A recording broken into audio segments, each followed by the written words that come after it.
Guys, welcome. Collective reading po tayo ngayon.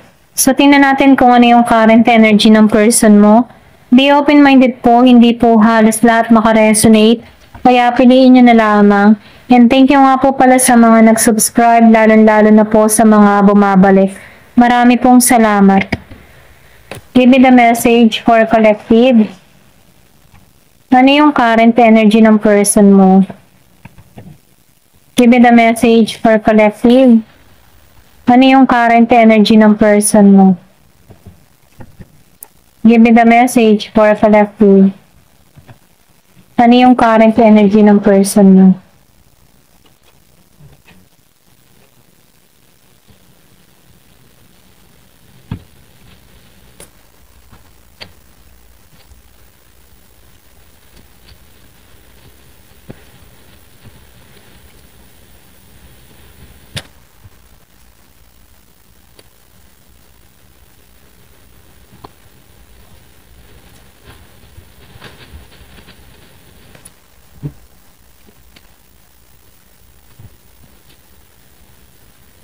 Diba?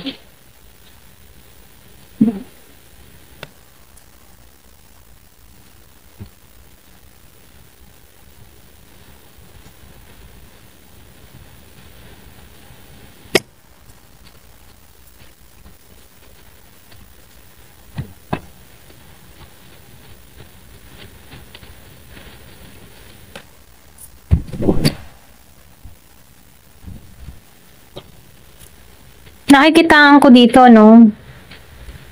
Meron ka ditong Virgo, Capricorn, Taurus na kadiling. Yung iba sa inyo, Gemini. Meron ditong Aries, Leo, Sagittarius.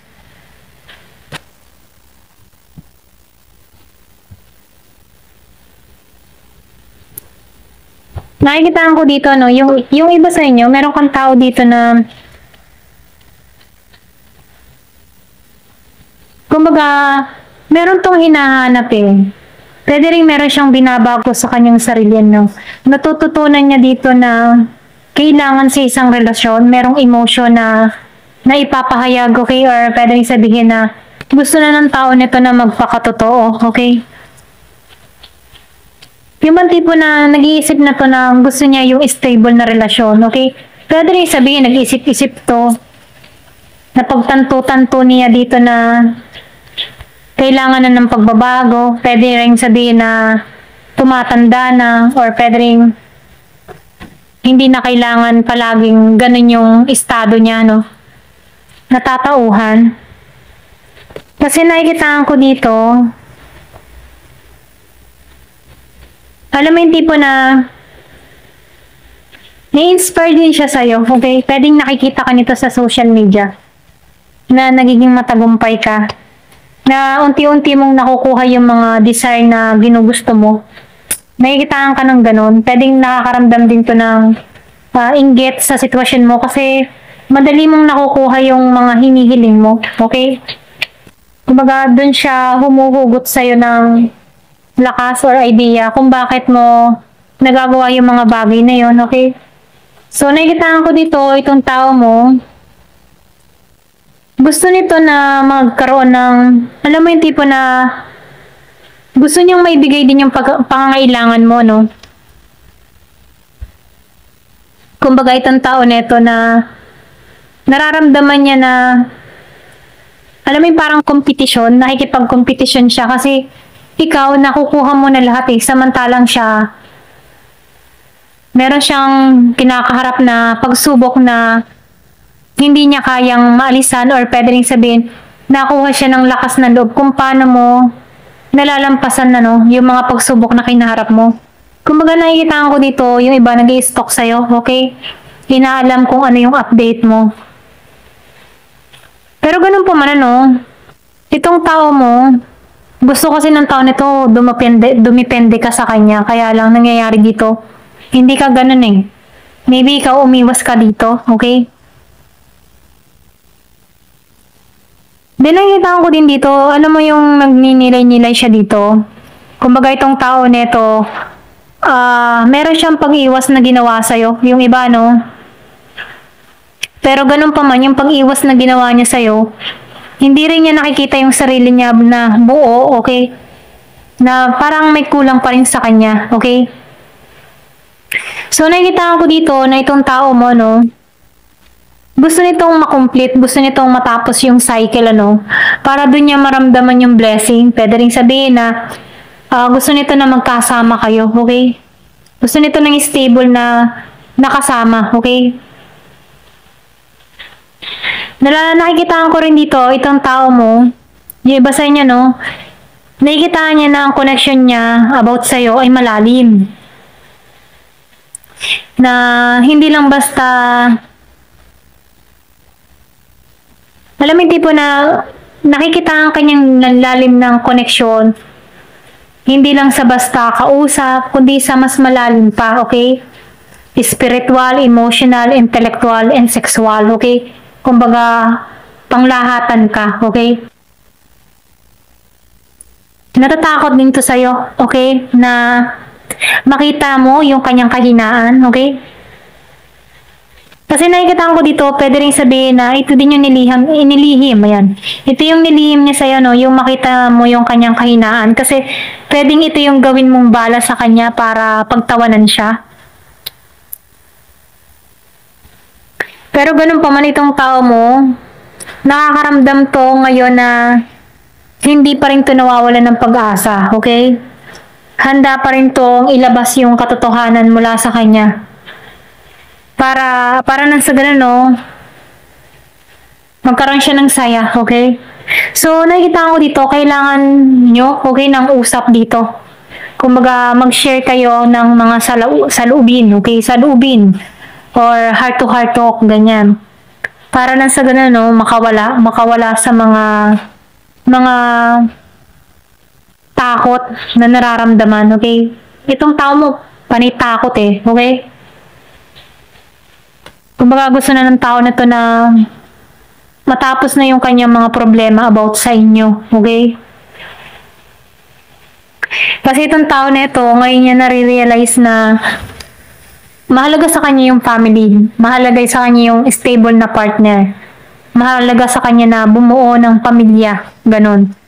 Pwede rin sabihin na dun kanya inililin niya, okay?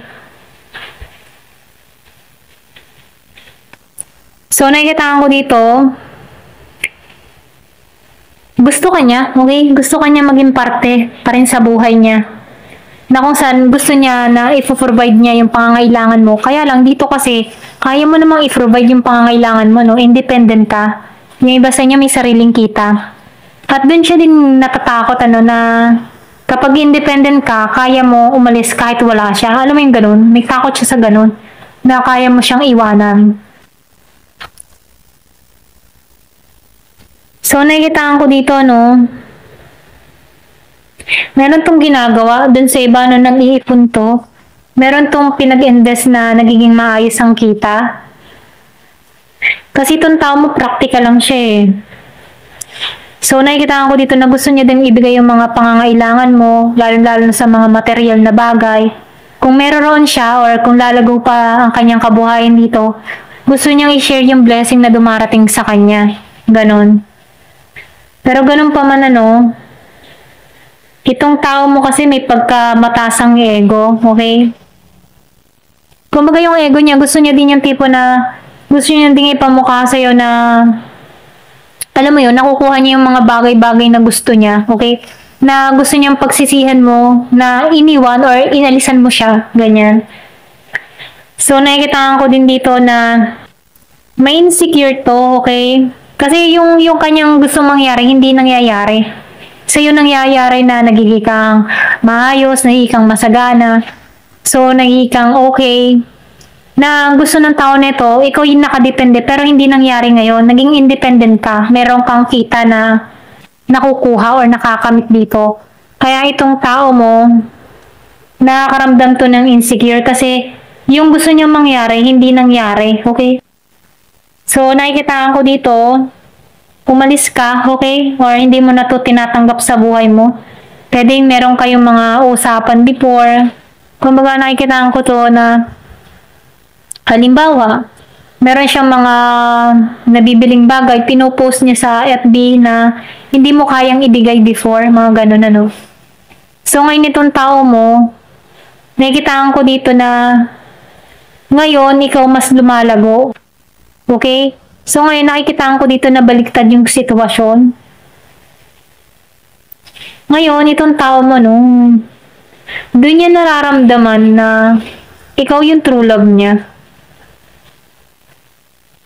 Kumbaga, nakikitaan ko dito, once na kasama ka niya, feeling ng tao nito na mayaman siya. Alam mo yun? Kasi, nag-ano siya kumbaga, doon siya nakaka-create ng mga bagong plano, nakaka-create siya ng bagong ideas. Kumbaga, nabubuhayan siya. Alam mo yung tipo na, ikaw yung nagbibigay ng light sa kanya, okay? Ikaw nagre-recharge sa kanya. Kumbaga, kapag nandyan ka, nagkakaroon siya ng pag-asa, okay? Na ikaw lang yung nakapagbigay sa kanya ng ganong pakaramdam. Ito lang nakikita ko, maybe itong tao mo, marami din itong na-experience na nakarelasyon, pero nakikitaan ka ng tao nito na iba ka sa mga nakarelasyon niya. Pagdating sa'yo, nabubuhayan siya.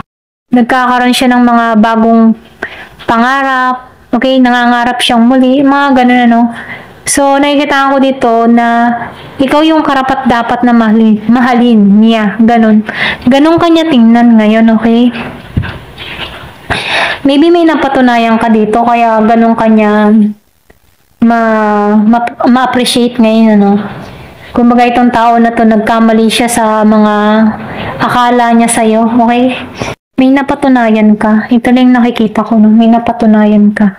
Kaya itong tao mo dito, ngayon niya naiisip na meron siyang mga pagkakamaling ginawa. Okay? Pero ganun pa man, nakikitaan ko dito na gusto ka talaga nito. Okay? Gusto ka pa rin talaga nitong makamit. Ayan. Ayan, ito na yung nakikita ko. Ayan po, hanggang dito na lamang po. Thank you for watching. Love and peace.